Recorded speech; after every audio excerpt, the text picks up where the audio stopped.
Hi, so today is for chapter 4. In chapter 4, we are going to talk about taxable income and tax payable for individuals. And then we are going to mention the calculation of tax payable, also including the federal tax payable and provincial tax payable before the credits. And then we're going to talk about personal tax credit and how are those tax credit affect your taxable income.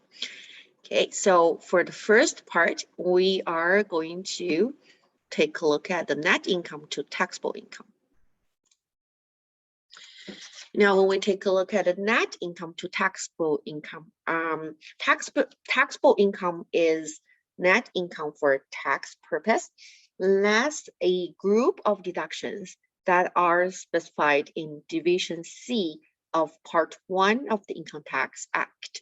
So you can see from the slides, net income, we including our employment income, business and property income, net taxable capital gains, other resources of income, and other deductions from income. Then when you have your net income, you deduct all the Division C deductions, you can get your taxable income. So when we talk about taxable income, then we have to mention about the available deductions. Then we need to understand how we're going to calculation of tax payable. Before we go into the calculation of tax payable, we wanted to mention that there are some available deductions from net income to calculate the taxable income. So they're including employee stock options, deduction for payments, lump sum payments, capital gain, loss residence deductions, and loss deducting.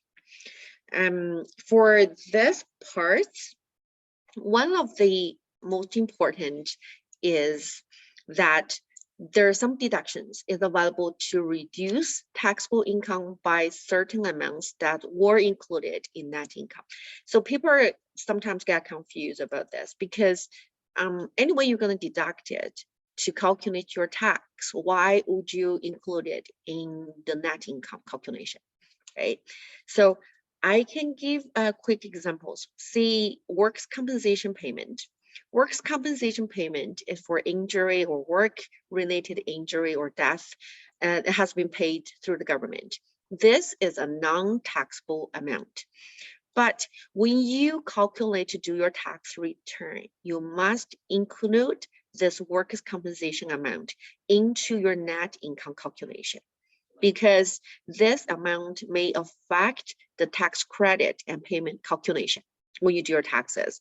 For example, the tax credit will depend on the level of your net income, including GST tax credit, child tax benefit, and there's some other provincial tax credit or some non-refundable tax credit, including age amount, spouse amount, or medical expenses.